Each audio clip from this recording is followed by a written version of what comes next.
The U.S. has long led the world in the number of children sentenced to life in prison without the possibility of parole.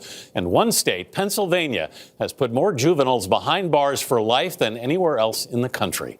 Of those people, Joe Ligon has the tragic distinction of being the oldest and longest serving juvenile lifer in the country. He was recently released from a Pennsylvania prison after 68 years. CBS This Morning Saturday co-host Michelle Miller spoke with Ligon in his first television interview since his release. Michelle, good morning.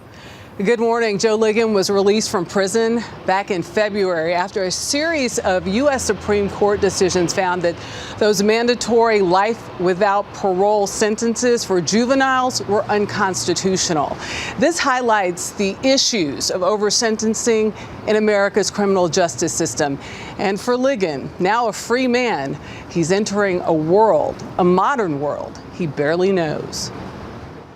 What was the first thing you did as a free man? I almost cried, okay, but I broke down with a big smile on my face. A free man, free at last. 83-year-old Joe Ligon was released from prison last month after serving nearly 7 decades for crimes he committed when he was 15. Ligon, the son of Alabama sharecroppers, was incarcerated when Dwight D. Eisenhower was president. Good evening, my fellow Americans. And Nat King Cole's Pretend was on the music charts. Yeah, those buses there, they didn't exist when I was because they had the streetcar lines, yeah. Yeah. He returns to a changed world. I looked at it when I seen all these high buildings, but I expect to see that. They locked me up, they did.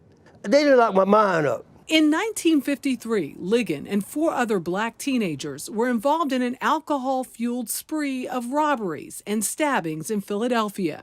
2 people died. What were you guilty of? I was guilty of being at the wrong place at the wrong time. It wasn't with the intention of hurting nobody. I didn't murder anybody. There are people out there who are going to watch, and they're going to say, he stabbed someone. He committed a crime. You say to them what? I'm sorry that I committed a crime. I'm sorry that someone was murdered. I'm sorry about that. Ligon concedes he did stab someone that night, but maintains he didn't kill anyone. He says he's a changed man. Did you feel remorse for what you did? Yes, I did. Yes, I did. I had to feel remorse. The teenagers were tried together. It was a city hall. When you were tried? Yeah, that's what they told me.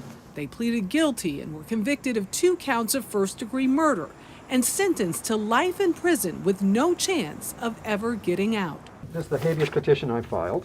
Public defender Bradley Bridge has represented Ligon for more than 15 years. I sensed there was an injustice. I felt compelled to do something about it. So why was Joe convicted? Joe was convicted largely by guilt by association. There were 4 kids that were tried together, and a lot of the evidence against one child was considered against the other 2 or 3 other children. If this case went forward to trial today, he'd probably be found guilty of a manslaughter charge, or maybe a third-degree murder, and might do 5 to 10 or 10 to 20. Ligon's niece, Valerie, came to our interview because she wants to show the world Ligon has a supportive family. Yeah, she told me. She told me all the stories. His fate started to change in 2016 when the U.S. Supreme Court ruled that all juvenile lifers should have a chance to be resentenced. But after nearly 7 decades behind bars, Ligon refused to be released on parole because he didn't want to be supervised for the rest of his life. So they kept fighting until a federal judge recently vacated his sentence. He was released without parole. You're free outright. Outright. Thank you, Jesus. Does Joe's case symbolize what's wrong with the criminal justice system? First of all, it symbolizes that we really should sentence people individually based on who they are and what it was that they did. So a mandatory sentence doesn't do that. And the second thing is that children are particularly unique in their ability to grow, change, and reform themselves. And therefore, giving an adult sentence to a child is inherently wrong. The world may have changed. Most of his immediate family is long gone. But Joe Ligon says he's not dwelling on the past. There's nothing I can do about the past. But the only thing I can say, I just hope I have a better future.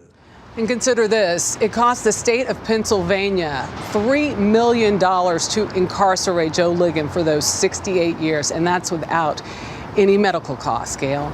Boy, Michelle, listen, we all think you should be punished when you commit a crime, but we also say the punishment should fit the crime. In that case, it doesn't seem to have done that. I'm glad he's out. Michelle, thank you very much for that story.